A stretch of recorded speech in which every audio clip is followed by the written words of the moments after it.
MLC Kalvakuntla కవితపై చేస్తున్న ఆరోపణలు అవాస్తవమని విష ప్రచారం చేయడం మానుకోవాలని టీఆర్ఎస్ మహిళా విభాగం అధ్యక్షురాలు స్వరూపారాణి హెచ్చరించారు. ఆదిలాబాద్ పట్టణంలోని ప్రెస్ క్లబ్ లో ఏర్పాటు చేసిన మీడియా సమావేశంలో మాట్లాడారు. బతుకమ్మ పండుగకు అంతర్జాతీయ స్థాయిలో ఖ్యాతి తెచ్చిన ఘనత కవితదని అన్నారు.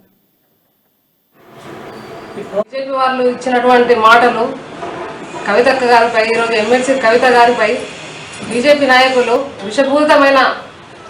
విషపూరితమైనటువంటి మాటలను వదిలేయడము ఈరోజు సభాపూర్వకంగా ఖండించడం జరుగుతుంది. ఈరోజు తనను అనే స్థాయి మీకు లేదు, ఎందుకంటే అటువంటి వ్యక్తి గురించి అనే స్థాయి మీకు లేదు. ఈరోజు తెలంగాణ మహిళలను ఈరోజు బతుకమ్మ రూపంలో అంతర్జాతీయ స్థాయిలో నిలబెట్టిన చరిత్ర కవితక్క గారిది.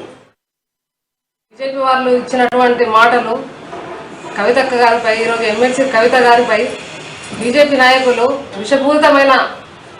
విషపూరితమైనటువంటి మాటలను వదిలేయడము ఈరోజు సభాపూర్వకంగా ఖండించారు.